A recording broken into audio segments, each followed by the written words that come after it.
요한복음 1장 14절부터 1장 1절부터 14절까지의 말씀입니다.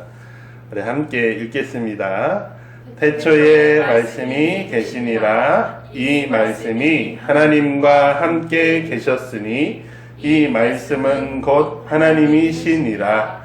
그가 태초에 하나님과 함께 계셨고 만물이 그로 말미암아 지은 바 되었으니 지은 것이 하나도 그가 없이는 된 것이 없느니라. 그 안에 생명이 있었으니 이 생명은 사람들의 빛이라. 빛이 어둠에 비치되 어둠이 깨닫지 못하더라. 하나님께로부터 보내심을 받은 사람이 있으니 그의 이름은 요한이라. 그가 증언하러 왔으니 곧 빛에 대하여 증언하고 모든 사람이 자기로 말미암아 믿게 하려 함이라. 그는 이 빛이 아니요 이 빛에 대하여 증언하러 온 자라. 참 빛 곧 세상에 와서 각 사람에게 비추는 빛이 있었나니 그가 세상에 계셨으며 세상은 그로 말미암아 지은 바 되었으되 세상이 그를 알지 못하였고 자기 땅에 오매 자기 백성이 영접하지 아니하였으나 영접하는 자 곧 그 이름을 믿는 자들에게는 하나님의 자녀가 되는 권세를 주셨으니 이는 혈통으로나 육정으로나 사람의 뜻으로 나지 아니하고 오직 하나님께로부터 난 자들이니라. 말씀이 육신이 되어 우리 가운데 거하심에 우리가 그의 영광을 보니 아버지의 독생자의 영광이요 은혜와 진리가 충만하더라. 이 모든 말씀은 하나님의 말씀입니다. 하나님 감사합니다. 아멘. 감사합니다. 자리에 앉아 주십시오. 감사합니다. 네. 메리 크리스마스. 네. 메리 크리스마스입니다. 오늘도 함께 모여 예배하는 여러분 모두를 주님의 이름으로 축복합니다. 아멘. 네. 성탄절을 맞아 주님께 예배하는 여러분 가운데 임마누엘의 기쁨이 충만하기를 주님의 이름으로 축복합니다. 우리 성탄절 되면 늘 떠올리는 이미지들이 있습니다. 가장 대표적인 이미지들 중에 하나가 누가복음에서 나타나는 이미지죠. 그래서 예수님께서 아기 예수님이 태어나시고 어머니 마리아가 구유 마구간에 있고 그리고 목자들이 찾아와서 경배하는 저 모습에 이제 뭐 가끔 천사가 그려져 있을 때도 있고 뭐 밤하늘에 이렇게 열리는 빛이 있는 그림들도 있고 그럽니다. 성탄하면 우리가 기억하는 그림들은 이렇게 아기 예수님이 있는 익숙한 이런 성탄절의 이미지입니다. 그런데 오늘 우리가 읽은 요한복음은 이런 그림이 떠오르지 않는 성탄의 이야기를 하고 있습니다. 마리아, 요셉의 이름도 나오지 않고요. 요한은 대신 우리를 다른 곳으로 데려가는데 어디로 데려가냐면 태초로 데려갑니다. 맨 처음 모든 공간, 모든 시간이 있기 전으로 우리를 데려가서 그곳에서 더 큰 신비에 대한 예수 그리스도의 나심이 얼마나 놀라운 신비인가에 대해서 이야기를 합니다. 요한은 그런 질문을 한 겁니다. 예수님이 하나님이시라고? 어떻게 하나님이 우리 가운데 있을 수 있지? 하나님이 어떻게 이 땅에 왔나? 라는 질문을 하는 거죠. 그리고 그 질문에 대한 답변이 오늘 14절의 말씀이죠. 말씀이 육신이 되었다라는 거예요. 그리고 우리 가운데 계신다라고 말하고 있습니다. 말씀이 육신이 되었다. 우리는 그것을 성육신이라고 부르고 있습니다. 이것이 성탄절의 중요한 핵심입니다. 그리고 이것이 성육신이라는 것이 우리에게 하나님이 보여주신 사랑이라는 사실을 기억하시면서 오늘 우리가 이 사랑의 이야기를 함께 나눠보려고 합니다. 오늘 요한복음은 이렇게 시작하죠. 태초에 말씀이 있었다라고 말합니다. 태초로 우리를, 창세기 1장 1절에 태초에 하나님이 천지를 창조하셨다라고 말씀하시잖아요. 그 태초로 데려갑니다. 태초는요, 아무런 공간도 없고 아무런 시간도 없는 그 가장 처음의 이야기를 말합니다. 그것이 하나님의 시작이라고 말하지 않고요, 우리의 시작, 모든 피조물의 시작 이전을 이야기하는 것이죠. 우주가 생기기 전, 별이 만들어지기 전, 모든 피조물이 생기기 그 전으로 우리를 그 이야기 가운데로 데려갑니다. 그리고 말합니다. 그때 누가 있었습니까? 말씀이 있었다라고 말합니다. 이 말씀은 그가 태초에 하나님과 함께 계셨대요. 그러니까 우리가 흔히 삼위일체로 설명하는 성부가 아닌 하나님을 이야기하는 거죠. 그리고 그 말씀으로 인해 만물이 지어졌다라고 말합니다. 놀라운 이 모든 천지를 만드신 그 분이 어떻게 했다고요? 14절에 우리가 이야기한 것처럼 육신이 되었다, 육신을 입었다라는 말이 아주 놀랍고 혁명적인 이야기라는 거예요.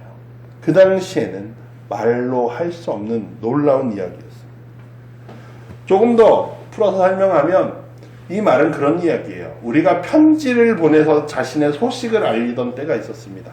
요즘은 카톡으로 보내긴 하는데요. 간단하게 편지를 통해서 내가 지금 이렇고 나 이런 일이 있어서 좀 늦을 것 같아, 혹은 뭐 내가 언제 갈 것 같아, 뭐 이런 소식들을 나에게 어떤 일이 있었는지를 소식을 전달합니다.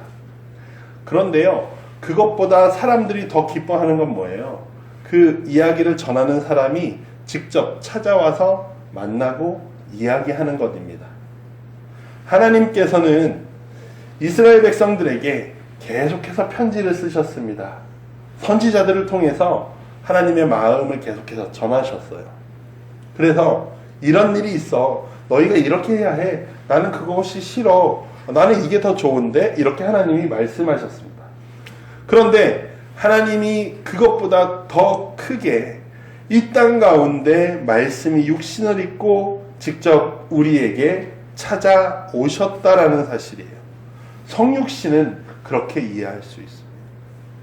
그래서 하나님께서 직접 우리를 찾아오셨는데, 그 직접 찾아오시는 방법이 우리와 다르게가 아니라 우리와 같이라는 거예요. 육신을 입으셨습니다. 하나님과 비교했을 때 육신은 배고픔도 있고요, 피곤함도 있고요, 고통과 괴로움이 있는 한계를 가진, 반드시 죽을 수밖에 없는 이라는 필멸성을 가진 한계를 가진 것이 육신입니다. 몸입니다. 피조물이죠. 그런데 하늘을 다 담을 수 없는 말씀이 어머니의 뱃속에 들어왔다는 거예요. 예, 시간이 없이 무한하시고 영원하신 분이 우리의 특정한 시간 안으로 들어오셨다라는 사실입니다. 창조주가 피조물이 되었다라는 사실은 전능하신 분이 아주 연약한 아기가 되었다라는 그 사실은 우리에게 사랑을 말씀하시는 거라는 거예요. 사랑은요, 저 멀리서 바라만 보고 있는 것이 사랑이 아닙니다. 사랑은요, 나는 안전한 곳에 있고 제가 조금 위험해도 아우 야 위험해 라고만 말하는 것이 사랑이 아닙니다. 사랑은 낮아지고 가까이 찾아오는 것이 사랑이라는 거예요. 그것이 하나님의 사랑입니다. 그래서 하나님께서는 우리에게 직접 우리와 같은 육신을 입고 우리에게 찾아오셨다라는 사실, 즉 성육신은 하나님의 사랑을 가장 잘 표현한, 가까이 찾아오시는 그러한 사랑의 이야기입니다. 또 14절 더 보시면 우리 가운데 거하신다라고 말씀하십니다. 거하신다, 거하심에 라고 되어 있는데요, 여기서 이 거하심에라는 말을 원어상으로 하면 천막을 치다라는 의미예요. 장막을 치다. 그게 무슨 말이에요? 이스라엘 백성들에게 장막을 치던 시절은 어느 때입니까? 출애굽한 이후에 광야에서 하나님의 인도하심을 받을 때 그들은 장막에서, 천막에서 살았습니다. 근데 중요한 사실은 그때 하나님이 그들 가운데 어디에 계셨냐라는 거예요. 그들 가운데에 거하셨다라고 말하는데, 천막이 이동할 때는 이 하나님의 구름이 저 멀리 갑니다. 그리고 구름이 멈춰서면 이스라엘 백성들이 멈춰서요. 그리고 그 구름 아래에 뭘 만드냐면 성막을 만듭니다. 그리고 이스라엘 백성들은 이 성막을 중심으로 세계 부족씩 이렇게 둘러서 천막을 쳤어요. 그래서 그들은 아침에 눈을 뜨면 하나님의 성막이 보이고, 잠자기 전 하나님의 그 불기둥이 있을 때 그들은 그 성막을 보면서 잠에 들었다라는 사실이에요. 하나님이 그들 가운데 계셨다라는 것처럼 하나님이 오늘 예수 그리스도를 통하여 우리 가운데 거하신다라는 의미예요. 저곳에 계신 게 아니라 우리의 한 가운데 거하신다. 우리와 함께 계신다. 그래서 단순히 우리의 옆에 계시는 게 아니라 우리 가운데 거하시고 우리 안에 거하시고 우리에게 우리와 함께 거하신다는 거예요. 오셨다가 가시는 게 아니라 집을 지으신다라는 겁니다. 집을 짓는다라는 것은 그곳에서 살겠다라는 거예요. 뿌리를 내린다라는 겁니다. 그래서 하나님께서는 우리의 삶 가운데에 거하신다라는 겁니다. 하나님께서 예배할 때에는 여기에 찾아오시지만 예배가 끝나면 떠나가시는 것이 아니라 이 예배를 드릴 때에나 우리가 우리의 삶을 살아갈 때에나 그분이 우리 가운데 거하신다라는 것이 이 성탄의 의미 가운데 있습니다. 낮에도 밤에도 우리가 기쁠 때나 슬플 때나 우리의 특별한 어떤 사건 가운데서나 아니면 평범한 일상 가운데에서나 하나님이 우리 가운데 거하고 계시다라는 사실을 오늘 말씀은 우리에게 말하고 있습니다. 하나님의 사랑은 우리 가운데 거하시는 사랑입니다. 중요한 것, 하나님이 우리 안에 거하실 때 우리 안에 놀라운 역사가 일어납니다. 12절과 13절에서 영접하는 자 곧 그 이름을 믿는 자들에게는 하나님의 자녀가 되는 권세를 주셨다는 거예요. 이것은 우리의 힘으로 한 것이 아니라 우리의 뜻에 따라 한 것이 아니라 오직 누구로부터요? 하나님께로부터 난 자녀이다 라고 말씀하고 있습니다. 창조주가 온 만물을 만드신 그 말씀이 예수 그리스도 육신을 입어 우리 가운데 찾아오셨습니다. 그래서 우리 가운데 거하십니다. 우리 가운데 거하시면서 우리를 누구로 삼으셔요? 하나님의 자녀로 변화시키셨다라는 거예요. 앞서 요한복음 이 앞부분에서 어두움 가운데 빛이 찾아왔다라고 합니다. 그러나 어두움이 또 혹은 예수 그리스도를 그 자기의 민족이 알지 못했다라고 말합니다. 어둠이 빛을 알지 못해요. 그러나 중요한 사실은 그 어두움 가운데 빛이 찾아왔을 때 빛이 어둠을 물러내고 그 어둠을 변화시키더라라는 사실입니다. 빛이 우리에게 찾아왔을 때 우리는 빛 가운데로 나와야 합니다. 하나님이 우리 가운데 찾아오셨을 때 우리는 그분을 영접해야 한다라는 사실이에요. 우리의 마음 가운데 우리의 입술로만 나는 믿어요, 나는 교회 다녀요 말하는 것에서 끝나는 것이 아니라 우리의 삶 가운데로 주님을 영접해야 한다라는 거예요.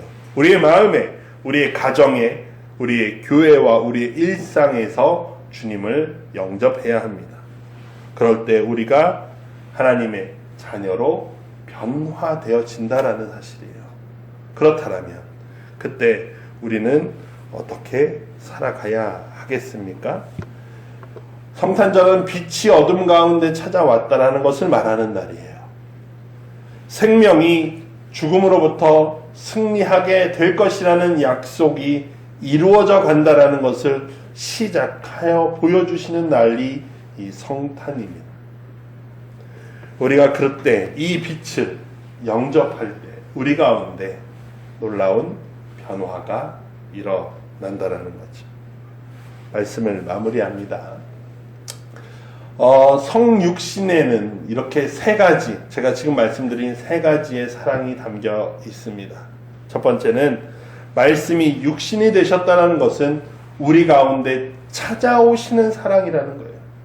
우리가 주님께로 찾아간 것이 아니라 주님이 우리를 찾아오셨습니다.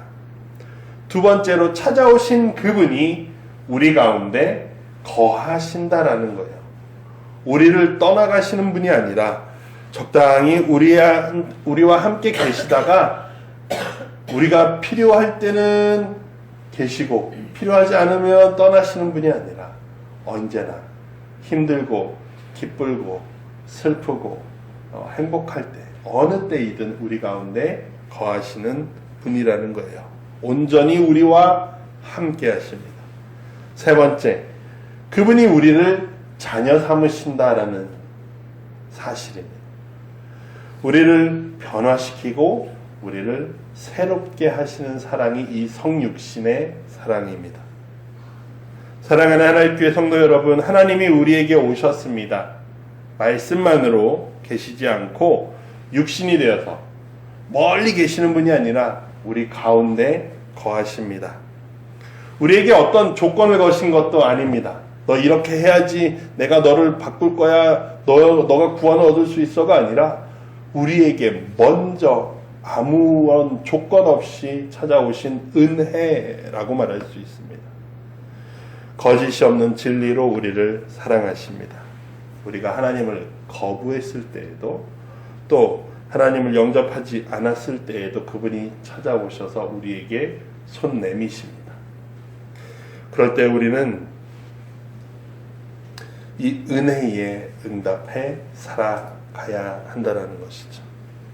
이제는 우리의 차례입니다. 이 사랑을 받은 우리는 그 사랑으로 살아갈 수밖에 없다는 것이죠. 우리는 어두움의 자녀가 아니라 이제는 빛의 자녀가 되었다라는 사실입니다. 그렇다면 우리는 빛을 비추며 살아가야 한다라는 것이에요. 하나님이 우리에게 오셨듯 우리도 빛을 비추기 위해 가야 합니다. 힘들어하는 이들 가운데 함께 거하고 힘들어하는 이들 가운데 주님의 빛을 비추어야 합니다. 멀리 있는 것이 아니라 가까이 거해야 합니다. 함께 밥을 먹고 함께 울고 웃는 것, 그것이 성육신의 그 사랑을 우리가 살아내는 일입니다. 성탄이 왔습니다. 사랑으로 오신 아기 예수님을 맞이하시길 바랍니다. 아멘. 우리 안에 사랑이 있으면 우리가 그 구유가 되는 겁니다. 구유. 우리가 베들레헴이 되는 겁니다. 베들레헴 그 작은 성이라고 우리는 표현하지만 그 어떤 것보다 큰 성이 되었습니다. 말씀이 육신이 되어 우리 안에 오셨고 우리 안에 거하시고 우리를 바꾸시는 그 사랑, 그 사랑을 온전히 받아들일 수 있기를 주님의 이름으로 축복합니다. 네, 그리고 그 사랑을 가지고 온전히 나아가실 수 있기를 주님의 이름으로 축복합니다.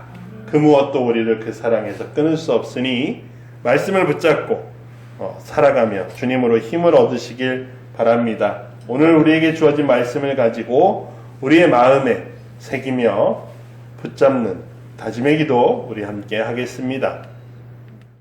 주님 감사합니다. 오늘도 우리에게 말씀하시니 감사합니다. 우리 가운데 찾아오신 아기 예수님을 우리가 기뻐합니다.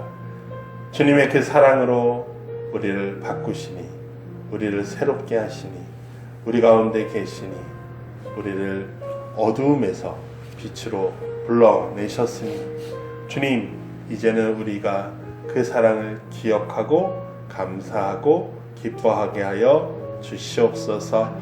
오늘 성탄 주님의 기쁨이 온 땅 가운데 넘치게 하여 주시옵고 주님, 어두움 가운데 있는 이들, 전쟁과 폭력과 괴로움 가운데 있는 이들, 그 모든 이들 가운데에도 주님이 평화를 허락하시고 주님의 사랑이 그 땅 가운데 이루어지게 하여 주시옵소서. 감사드리며 우리를 구원하신, 우리를 찾아오신 예수님의 이름으로 기도드립니다. 아멘.